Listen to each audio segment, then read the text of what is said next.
지난 약 4천년 인류 문명사 속에서 흠모할 만한 유명한 인물들, 전 인류가 기억할 만한 유명한 인물들이 있었습니다. 그 이름을 흠모하면 다음 세대 역사를 통해서 많은 어버이들이 자식의 이름을 지을 때 그 유명한 인물을 따라 짓기도 합니다. 오늘 그 모든 세대가 기억하는, 오늘날 20억의 그리스도인들이 기억하는 아브라함이라는 인물이 나오고 있습니다. 그리고 그는 세계에서 가장 우수한 종족으로 알려진 유대인의 조상으로 여겨지는 인물입니다. 미국 역사상 수많은 대통령이 존재해 왔는데 오늘날도 가장 존경받는 대통령이 바로 그의 이름을 딴 아브라함 링컨 대통령이죠. 그러니까 링컨의 아버지는 아들을 낳았을 때 바로 오늘 창세기에서 등장하는 아브라함을 기억하고 아들의 이름을 아브라함 링컨이라 지은 것입니다. 우리 장로교 개혁주의 신학계에서는 이 화란 출신의 아브라함 카이퍼라는 인물을 기억합니다. 그는 정통 칼빈주의 초특급 신학자였습니다. 그는 단지 기독교 범위 내에서 하나님의 주권이 실현될 뿐만 아니라 국가 전체, 정치, 경제, 사회문화 모든 영역에서 하나님의 주권이 실현되게 하라라고 외쳤던 영역 주권의 이론을 펼쳤던 인물이고, 그는 목사의 아들로 태어나서 목회를 했을 뿐만 아니라 그 유명한 암스테르담 자유대학을 설립하고 총장을 역임했으며, 그리고 네덜란드 정치계를 평정했던 수상을 역임을 했습니다. 그의 아버지가 아들을 낳았을 때 누구를 기억했다고요? 바로 오늘 본문에서 등장하는 아브라함을 기억하고 그의 이름을 아브라함 카이퍼라 지어준 것입니다. 그가 이렇게 인류 역사상 걸출한 인물로 우뚝 서기까지 그 생애에 두 번의 크나큰 시련이 있었습니다. 그것은 하나님이 주신 시험이었습니다. 첫 번째, 창세기 12장 1절에서 너는 너의 고향 친척 아버지의 집을 떠나 내가 내게 보여줄 땅으로 가라. 이게 왜 시련인가? 왜 시험인가? 그 시대는 자자손손 평생 터잡고 살아왔던 지역이 있었습니다. 갈대아 우르 지역이었습니다. 그러니까 조상의 명성이 나의 명성이었습니다. 조상의 신용이 나의 신용이었습니다. 조상의 땅이 나의 땅이었습니다. 그렇게 평생 터잡고 살아왔는데 고향을 떠나라. 그리고 내가 너에게 보여줄 땅을 향해서 가라 명하신 것입니다. 이에 순종하면 너에게 복을 주리라. 너의 이름을 창대케 하리라. 땅의 모든 족속이 너로 말미암아 복을 얻으리라 약속하셨고, 그는 이 첫 번째 명령에 전적으로 순종을 한 것입니다. 그리고 오늘 두 번째 시험의 상황이 전개되고 있습니다. 그는 나이 99세 될 때까지 사라와의 관계에서 아들이 없었습니다. 그래서 지난 세월 동안 어떻게 후계자를 양성할 것이냐, 그가 조카 롯이 전쟁터에서 포로로 잡혔을 때 목동들, 가신들 300여 명을 투입해서 조카를 구출해 왔죠. 학자들은 그가 거느렸던 목동들이 600명 이상이었다고 말합니다. 그러니까 목동 한 명이 양떼 100마리를 기르면 600명이면 양떼가 몇 마리예요? 상상이 안 되죠. 6만 마리. 그러니까 그는 동방의 거부였습니다. 유명한 인물이었습니다. 그런데 아들이었으니 어떻게 하겠습니까? 하나님, 이 목동 중에서 가장 똑똑하고 총명한 다메스커스 출신의 엘리에셀을 후계자로 세우겠습니다. 그때 하나님이 아니다. 너와 사람의 몸에서 날짜가 후사가 되리라 말씀하셨습니다. 하나님, 비록 사레가 낳은 자는 아니지만 이스마엘을 후계자로 세우겠습니다. 아니다. 너와 사라의 몸에서 날짜가 후계자가 되리라 하고서 드디어 100세가 되었을 때 아들이 탄생했고 그의 아들의 이름을 하나님께서 이삭이라 지을 것을 명하신 것입니다. 그는 부모님의 독특한 사랑을 받고 아름다운 청소년으로 자라가게 되었습니다. 제가 초등학교를 다닐 때는 저도 5남매 중에 하나였고 친구들이 다 집에 가보면 구들구들 6남매, 8남매. 저희 셋째 작은어머니는 큰딸인데 딸만 12명이란 거예요. 딸만. 마지막 아들 낳고 끝났어요. 그런데 친구들 중에 개 중에 독자가 있었습니다. 아버지도 독자입니다. 할아버지도 독자입니다. 그럼 몇 대 독자예요? 그러면 귀공자같이 크지요.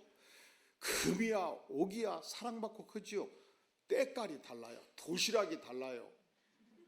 옷 색깔이 다르고. 그러면 그를 친구로 사귈 때 조심해야 됩니다. 어린 시절 친구들과 사귈 때 축구하고 몸싸움하고 엎어치기 하고 그러다 기스가 나면 큰일 나는 거예요. 부잣집 독자의 몸에 기스가 나면 어머니가 쫓아오고 아버지가 쫓아오고 그러니까 거리를 두고 친구를 사귀지 않겠습니까? 이렇게 귀하게 큰 아들을 향하여 청천벽력 같은 말씀을 하십니다. 자, 22장 2절 시작. 여호와께서 이르시되 내 아들 내 사랑하는 독자 이삭을 데리고 모리아 땅으로 가서 내가 내게 일러준 한 산 거기서 그를 번제로 드리라. 금쪽 같은 아들입니다. 그를 데리고 모리아 산으로 가라. 거기서 번제로 아들을 바치라 말씀하신 것입니다. 우리가 이런 상황을 당하면 하나님이 원망스럽죠. 그렇죠? 하나님 금쪽 같은 아들을 주시지를 말지 뭘라고 주셨소. 하나님 왜 병 주고 약 주고 그럽니까? 내가 하나님 때문에 도무지 못 살겠습니다. 하나님이 원망스럽습니다. 인생 최대의 시험거리입니다. 그런데 사랑하시는 성도 여러분, 우리가 인생을 살면서 어떤 시험을 만날 때, 내가 극복할 수 없는 거대한 산 같은 시련의 강을 건널 때 다 이유가 있어요. 아브라함이 창대한 이름을 가질 때 두 번의 큰 시련을 만나지 않습니까? 고향 땅을 떠나는 시련, 아들을 하나님께 바치는 시련, 이 시련의 강을 건너고 그는 인류 역사의 전무후무한 하나님의 사람으로 쓰임 받았지 않겠습니까? 그러니까 인생의 삶의 여정에서 어떤 큰 시련의 강을 만나면 틀림없어요. 하나님이 나를 아브라함과 같이 위대하게 사랑하기로, 사역하기로, 사용하시기로, 인물로 쓰시기로, 걸출한 인물로 쓰시기로 작정하셨구나. 하나님을 원망하지 마시기를 바랍니다. 하나님의 분명한 뜻이 있다고 믿으시기를 바랍니다. 다 이유가 있어요. 그러면 과연 그 이유가 무엇입니까? 묻지요. 아브라함은 절대적으로 이 말씀에 순종했습니다. 그가 순종했을 때 하나님께서 그를 인정하시죠. 뭐라고 인정하시나요? 자, 우리 12절 다시 읽겠어요. 시작. 사자가 이르시되 그 아이에게 내 손을 대지 말라. 그에게 아무 일도 하지 말라. 내가 내 아들 내 독자까지도 내게 아끼지 아니었으니 내가 이제야 내가 하나님을 경외하는 줄을 아노라. 하나님을 어떻게 하는 줄을 아노라? 하나님을 경배하고 하나님을 사랑하고 하나님을 두려워하는 것을 내가 이제 알았노라. 그러니까 하나님께서 이 시련을 주신 이유는, 이렇게 테스트한 이유는 하나님을 가장 사랑하는가, 그것을 확인하기 위한 작업이었습니다. 진실로 너가 하나님을 가장 사랑하는가, 아들보다 더 사랑하는가, 세상보다 더 사랑하는가, 하나님이 내 생애에서 가장 중심의 인물인가, 그것을 확인하신 것입니다. 하나님은요 천지를 창조하신 거대한 권세를 가진 하나님이거든요. 우주 만물이 다 하나님의 것이잖아요. 하나님은 부족함이 없어요. 이미 하나님은 충분히 가지셨습니다. 그런데 왜 하나님께서는 우리에게 요구하시나요? 하나님을 위해서가 아니고 나를 위해서예요. 너가 과연 하나님을 가장 사랑하는가? 너가 아들보다 더 하나님을 사랑하는가? 너가 재물보다 더 하나님을 사랑하는가? 너가 명예보다 더 하나님을 사랑하는가? 이것을 테스트하는 것입니다. 하나님은 아들 이삭을 통해서 하늘의 뭇별 같은 수천 수만의 자손을 주시겠다 약속하셨습니다. 그런데 오늘날 하늘 보면 별이 보이나요? 그래서 오늘의 이 시대를 위해서 또 한 가지 말씀을 하세요. 너희가 바닷가에 그 수많은 모래들을 셀 수 있나 보라. 너의 자손이 이삭을 통해서 이 모래가에 바닷가에 모래만큼 수천 수만의 믿음의 자손들을 주리라 약속하셨습니다. 그런데 그 아들을 바치면 자손이 나올 수 있어요, 없어요? 없지요. 이 모순된 명령 앞에 아브라함은 섰습니다. 히브리 기자는 이때 아브라함이 아들 이삭을 바쳤을 때 어떤 믿음을 가졌냐? 내가 이삭을 바치면 하나님께서 반드시 이삭을 다시 주시리라, 부활의 이삭을 주시리라, 이 믿음을 가졌다, 그렇게 표현하고 있습니다. 왜냐하면 하나님은 이 이삭을 통해서 하늘의 뭇별처럼 바닷가에 그 수천 수만의 모래처럼 부활의 이삭로 주실 것을 확신했다. 이것이 아브라함의 믿음이었다 선포하고 있습니다. 미국에서 라이언 화이트라는 소년이 있었습니다. 그가 13살 때 병이 들어서 입원했다가 수혈을 받게 됐는데 그 수혈한 피가 에이즈 환자의 피였습니다. 에이즈 환자의 피를 수혈 받으면 반드시 에이즈에 걸려요. 방법이 없어요. 그가 이렇게 저렇게 병세가 완연했습니다. 에이즈에 걸린 것입니다. 그럼에도 불구하고 그는 밝은 표정으로 모든 인터뷰를 임했고, 하나님이 나를 데려가신다 할지라도 나는 예수 믿고 영생의 삶을 사노라고 어린 소년이 밝게 인터뷰를 했을 때 미국의 수많은 정치자들의 가슴을 울렸습니다. 레이건 대통령도 방문해서 그를 격려했습니다. 마이클 잭슨도 방문해서 그를 격려했습니다. 그리고 드디어 죽음의 그림자가 가까이 왔을 때 아버지가 아들에게 말합니다. 아들아, 이제 아빠는 우리 아들에게 해줄 수 있는 것이 아무것도 없구나. 미안하다. 너에게 줄 선물이 없다는 것이 가슴 아프다. 그런데 라이언의 답변이 세상을 깜짝 놀라게 했습니다. 수많은 미국 시민들의 가슴을 울렸습니다. 눈물을 쏟게 만들었습니다. 아빠, 무슨 말씀이에요? 아빠, 엄마는 제가 어렸을 때부터 영생의 주님 예수님을 알게 해주셨잖아요. 저를 교회에 데려가 주셨고 주님과 더불어 살게 해주셨잖아요. 그래서 저는 예수님을 구세주로 영접할 수 있었고 예수님으로부터 영생을 선물로 받은 인생이 되었어요. 저는 이제 죽어도 여한이 없어요. 제가 죽으면 천국 가잖아요. 그리고 천국에서 반드시 아빠, 엄마를 기다릴 거예요. 아빠, 어떻게 제 생애 속에 이보다 더 좋은 선물을 주실 수가 있겠어요? 그날 밤 라이언 가족은 온 가족이 눈물로 하나님을 예배하는 예배를 드렸습니다. 감사의 파티를 한 것입니다. 라이언에게 어떤 믿음이 있었습니까? 천국을 확신하는 믿음, 세상을 뜨면 천국에서 반드시 다시 태어난다는 믿음, 죽어도 다시 살 것을 믿는 믿음, 이 믿음을 그가 가진 것입니다. 하나님께서 아브라함에게 이 부활의 믿음을 확인한 것입니다. 하나님께서 아브라함을 시험한 이유가 뭐라고요? 첫째로 과연 아브라함이 전적으로 하나님을 가장 사랑하는가, 이것을 확인하셨습니다. 아브라함이 전능하신 하나님 부활의 주님을 믿는 믿음이 있는가, 이것을 확인하셨습니다. 세 번째, 하나님께서 아브라함을 시험한 이유가 있었습니다. 이 명령은 전능하신 하나님의 명령이었습니다. 하나님이 명하실 때 그가 즉각적으로 순종하는가, 이것을 확인하기를 원하셨습니다. 자, 아브라함은 이 명령 앞에서 어떻게 행동합니까? 3절 같이 읽어볼까요? 시작. 아브라함이 아침에 일찍 일어나 나귀의 안장을 지우고 두 종과 그의 아들 이삭을 데리고 번제에 쓸 나무를 쪼개어 가지고 떠나 하나님이 자기에게 일러주신 곳으로 가더니, 이런 하나님의 음성을 들으면, 그리고 그런 얘기 하시는 분들이 우리 교인들 중에도 많아요. 목사님, 하나님이 나한테 직접 음성으로 들려주지 않는 한 저는 안 할래요. 사랑하는 성도 여러분, 하나님께서는 우리에게 성경 66권의 말씀을 통해서 우리가 행할 바, 우리가 믿어야 할 바를 다 말씀해 주셨습니다. 그래서 우리가 지금 38일 동안 언약 백성의 삶이 무엇인가, 하나님의 신실한 언약을 모든 성도들이 30%씩 있기로 작정한 거 아니겠습니까? 왜냐하면 하나님은 어떻게 우리에게 말씀하신다고요? 성경 말씀을 통해서 말씀하셔요. 근데 우리는 뭘 요구하신다고요? 하나님, 음성으로 직접 말씀하여 주시옵소서.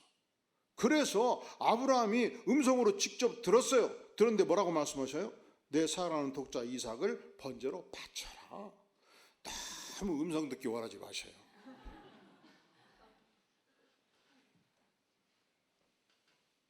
그런데 만약에 이 음성을 들으면 어떡하시겠습니까? 저녁에 잠을 잘 수가 있겠어요? 아들 얼굴 보고 왔다가 다시 가서 한번 얼굴 보고, 그리고 잠 못 자고 뒤척이고, 그러면 사모님이 묻지 않겠습니까? 당신 왜 이렇게 잠을 못 자? 잘 수가 없지요. 그러니까 해가 중천에 떠서 다음날 늦지막히 있나지요. 번제에 쓸 나무를 쪼개야 되냐 말아야 되냐 고민이 되죠. 아닙니다. 아브라함은 아침에 다음날 일찍 일어났습니다. 나귀의 안장을 지었습니다. 나무를 쪼개었습니다. 두 종을 앞장 세우고 아들 이삭을 앞장 세워서 출발을 한 것입니다. 즉각적인 순종입니다. 온전한 순종입니다. 우리가 하나님의 말씀 앞에 순종할 때 힘들면 자꾸 기도를 할 것이 아니고 머리를 굴리는 습관이 있어요. 세상은 그것을 통밥을 굴린다고 하지. 그럼 어떻게 머리를 굴릴 수 있겠습니까? 여보, 나 잠이 안 온다. 나한테 좀 불어라. 당신 왜 잠을 못 자? 하나님이 나한테 말씀하셨거든. 근데 이게 진짜 하나님의 말씀일까잉? 사단이 한 말이 아닐까잉? 하나님이 이삭을 바치라고 하는데 이게 진짜 하나님의 음성일까잉? 그러면 여성들에게 묻겠습니다. 왜 하나님이 당신한테만 얘기해? 나한테 얘기 안 한 것은 아직 하나님 음성 아니야. 절대로 안 되지. 당신이 나서 내가 내 몸으로 낳았는데 당신이 어찌 그리요? 그리고 새벽 3시에 요 들고 이불 들고 쌀이면 앞으로 가서 들어 누워버리는 거예요. 내 배째고 데리고 가. 안 돼야? 그리고 새벽 4시에 아들 불러가지고 뒷사람으로 도망쳐라. 그러지 않을 여인이 있으면 나와보시오. 어떻게 난 아들인데. 그러면 아브라함은 그날 아침에 일어나서 하나님께 이렇게 기도하지 않겠습니까? 하나님, 나는 진실로 이삭을 바치기를 원했습니다. 나는 순종을 했습니다. 저 여인이 아들을 빼돌려서 방법이 없사오니 순종하는 마음을 하나님 받아주시고 통촉하여 주셔서. 이것을 어떤 믿음이라고 해요? 통밥 믿음. 그렇지 않습니까? 내가 순종했지 않습니까? 저 여인이 반대했지 않습니까? 저 여인이 아들을 빼돌렸지 않습니까? 내가 어떨 방법이 없잖아요. 그러니까 아브라함의 순종은 어떤 순종이었느냐? 따라해 볼까요? 즉각적 순종, 온전한 순종, 계속적 순종, 절대적 순종. 신명기 23장 21절에서 말씀합니다. 내 하나님 여호와께 서원하거든 갚기를 더디하지 말라. 더디면 너에게 죄니라. 뭐가 죄라고요? 순종이 느려 터지면, 순종이 더디면 그것이 죄라는 것입니다. 순종은 한 번으로 완성되지 않습니다. 사흘 밤낮을 걸어서 모리아 산을 향해서 간 것입니다. 순종은 일시적 순종이 아니에요. 순종은 충동적 순종이 아니에요. 순종은 끝까지 순종이에요. 그런데 산 중턱에 갔을 때 갑자기 아브라함이 몸종들을 멈추라 합니다. 그리고 명합니다. 뭐라고 명합니까? 자, 5절 말씀 시작. 이에 아브라함이 종들에게 이르되 너희는 나귀와 함께 여기서 기다리라. 내가 아이와 함께 저기 가서 예배하고 우리가 너에게로 돌아오리라 하고. 이제 아브라함이 갑자기 가다가 멈춘 거예요. 산을 올라가다가 어떤 생각이 드는 거죠? 내가 이 건장한 청년들 몸종 둘을 데리고 끝까지 갈 수는 없겠다. 왜냐하면 나는 이제 힘 빠진 노인이고 이삭은 힘 있는 청소년이고 내가 그를 번제나무에 올려서 눕혀서 내가 불을 치르면 저 몸종들이 가만히 있겠는가? 몸종에게는 아브라함도 주인이고요, 사례도 주인이잖아요. 우리 둘이서 만약에 만류하지 않고 내려가면 사례 주인께서 우리를 살려주시겠는가? 그러니까 아브라함은 여기서 두 번째 통밥 믿음을 굴릴 수가 있지요. 끝까지 가버리자. 그리고서 얘들아, 나무를 골고루게 잘 다져서 얹어라. 뭐려고 그래요? 끝까지 지켜보거라. 아들아, 눕거라. 그리고서 천천히 불을 지피려다가 여러분들이 안 말리니까 하나님께 하나님이시여 이제 드디어 제가 실행하기 시작합니다. 30분을 기도를 했어요. 요 자식들이 좀 말려줘야 될 것인데 멀리서 불을 붙여서 옮겨올 때까지 시간이 좀 필요하잖아요. 드디어 달라들고 주인이시여 무슨 일을 하시라니까. 아, 하나님이 파치라는데 너희들이 말려서 되겠느냐. 꽉 잡으라니. 그래서 한 놈이 붙잡고 한 놈이 불을 꺼버려서 아들이 내려와 버리면 하나님, 나는 하나님께 철저히 순종했나이다. 여놈의 자식들이 만류하니 이 노인이 어쩔 수가 없었나이다. 하나님이시여 이 종의 순종하는 마음을 이해하여 주시옵소서. 내가 몸종에 끌려가는 신세가 됐으니 통밥의 믿음을 인정하여 주시옵소서. 그럴 거 아니겠습니까? 머리 쓰지 않았어요. 우리가 순종하는 것은 머리 쓰는 믿음이 아니에요. 우리가 순종하는 것은 철저한 순종입니다. 아예 산 중턱에 멈추어라. 나와 아들이 가마. 드디어 결박했습니다. 드디어 불을 질렀습니다. 드디어 칼을 들었습니다. 이때 하늘의 음성이 들린 것입니다. 그 아이에게 내 손을 대지 말라. 랄랄랄랄라. 그에게 아무 일도 하지 말라. 너가 하나님을 경외하는 줄을 아노라. 하나님으로부터 인정받는 믿음을 갖게 된 것입니다. 1800년대 초반 영국 사회를 뒤흔든 유명한 한 정치가가 있었습니다. 그의 이름이 윌리엄 윌버포스입니다. 그는 매일 청년 시절 하나님께 큐티하며 기도했습니다. 제가 평생 동안 해야 될 내 생의 사명을 주시옵소서. 당시 영국 사회는 이 노예 무역이 번성하였습니다. 그때 영국은 해가 지지 않는 나라로 알려진 세계 최대의 강대국이었습니다. 당시 영국의 명문가 귀족들, 거대한 기업인들, 중소상공인들, 돈을 좀 가졌다는 자들 중에서 노예 무역에 투자하지 않는 자들이 없었습니다.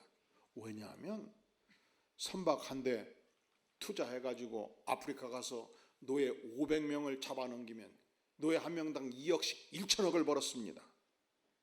이 거대한 산업에 누군들 감히 투자하지 않겠습니까? 그런데 하나님께서 모든 인간은 하나님의 형상으로 창조했지 않습니까? 하나님의 사랑하는 백성이지 않겠습니까? 하나님께서 윌리엄 윌버포스에게 너의 생애는 영국 사회가 지은 죄를 회개하고 노예 무역을 폐지하는 것이다. 그는 이 노예 무역과 싸우기 위해서 25살에 국회의원에 출마해서 당선됩니다. 첫 번째 1호 법안이 노예 무역 폐지 법안이었습니다. 300대 1로 깨졌습니다. 매년 그는 노예 무역 폐지 법안을 국회에 상정했을 뿐만 아니라 교회에서 이 인간의 존엄성을 강조하는 비전을 알리기 시작했고, 그 지역에 그가 살았던 지역에 크레팜 기도 공동체를 설립해서 유명 인사들을 초청해서 왜 우리가 노예 무역을 폐지해야 되는가 강연하고 기도운동을 펼쳤습니다. 펼치면 펼칠수록 더 강대한 반대 세력이 일어나는 거예요. 영국이 세계를 지배하기까지 노예 무역 없이 어찌 가능하겠는가? 노예 무역을 폐지하면 영국 경제는 망한다. 자본 축적을 제한하는 요소다. 강렬한 반대 세력이 일어났음에도 불구하고 그는 교회를 중심으로 폐지 운동을 펼쳐나가기 시작한 것입니다. 1823년도 노예제 폐지 협회를 결성해서 민중운동을 펼쳐가기 시작을 했습니다. 그는 1825년도 건강이 악화되어서 국회의원직을 사퇴하고, 그럼에도 불구하고 폐지운동을 멈추지 아니했습니다. 1883년 7월 26일 드디어 노예 폐지 법안이 국회를 통과하였습니다. 그는 침상에서 이 소식을 듣고 천국에 입성하였습니다. 다음에 1834년도 8월 2일 영국령 16개 국가 전역에서 노예제는 불법화가 된 것입니다. 그 뒤로 영국의 모든 교회에서 새신자들이 물밀듯이 밀려왔습니다. 그의 영향력으로 국회의원 중에 3분의 1이 복음의 신앙을 고백하게 되었습니다. 하나님의 축복과 영광이 영국 온 땅에 나타나게 된 것입니다. 이 순종의 축복이 여러분의 삶에, 대한민국의 강산에 울려 퍼지기를 주의 이름으로 축원합니다. 기도하겠습니다. 영광의 주님, 그렇습니다. 아브라함에게 주신 이 시련의 축복, 우리가 믿음으로 순종으로 이기며 하나님께 영광이 되는 아름다운 생애 될 수 있도록 성령께서 우리를 붙잡아 주시옵소서. 예수님의 이름으로 간절히 기도하옵나이다. 아멘.